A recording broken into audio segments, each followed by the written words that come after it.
Sabe aquela dúvida que às vezes bate? Será que existe um jeito de disciplinar sem gritar, sem colocar de castigo e principalmente sem aquela culpa que vem depois? Bom, hoje a gente vai mergulhar exatamente nisso. Numa abordagem que se baseia na ciência do cérebro para criar filhos e que foi inspirada no trabalho do John Fogel. A ideia é descobrir como a gente pode transformar a disciplina em um ato de ensinar e não de punir. Nossa, a honestidade nessa citação é muito forte. E quem é que nunca se sentiu assim, né? Aquele momento em que a gente simplesmente perde a calma. Reconhecer essa nossa luta, que é super comum, é o primeiro e mais importante passo para a gente conseguir mudar o rumo das coisas. Mas por que será que essa é a nossa reação quase que automática?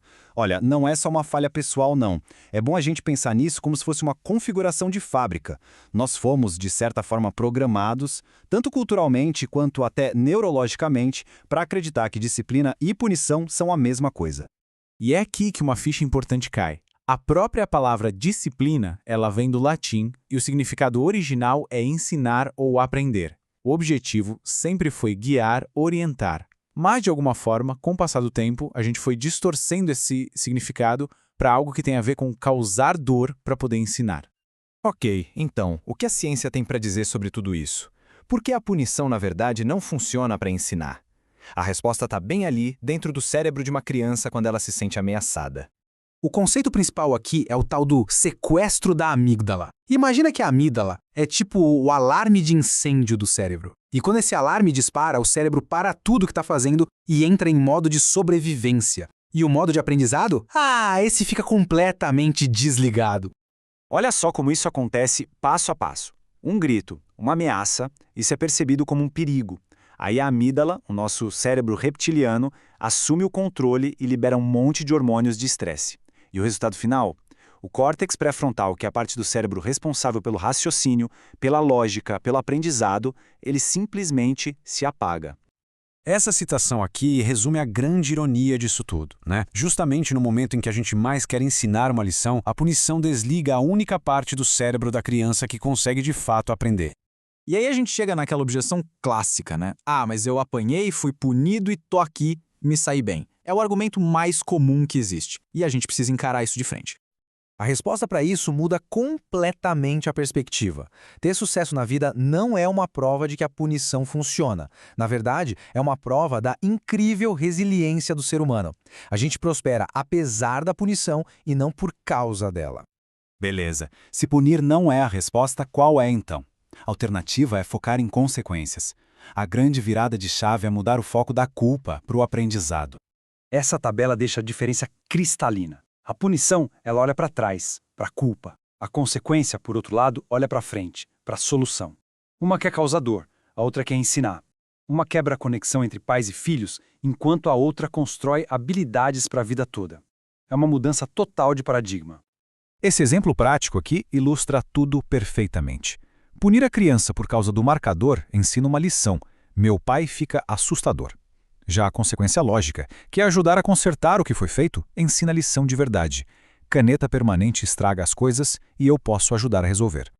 Mas a disciplina vai muito além de só aplicar consequências. A ferramenta de ensino mais poderosa que existe não é o que a gente fala, mas sim o que a gente faz. As crianças são como espelhos, e as nossas ações falam muito mais alto que qualquer sermão.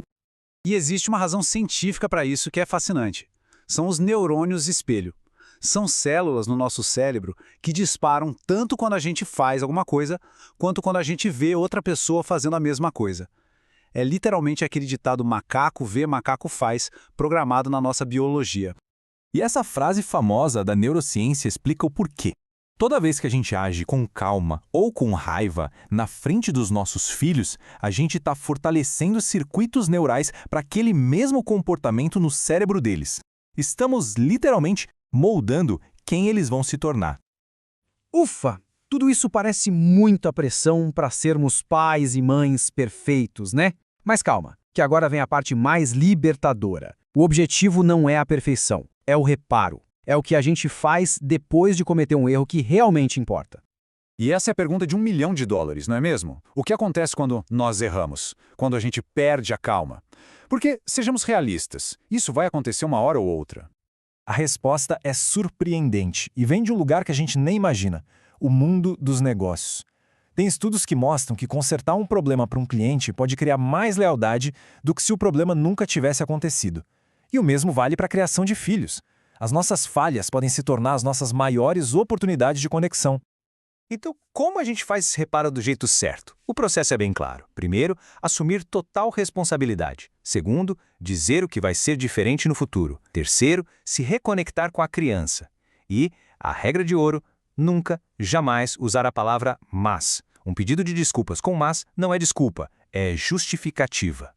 E se a pressão da perfeição ainda está aí, se liga nesse número: 30%. Pesquisas sobre apego seguro mostram que os cuidadores só precisam estar em sintonia com os filhos cerca de 30% do tempo para construir uma conexão segura e forte.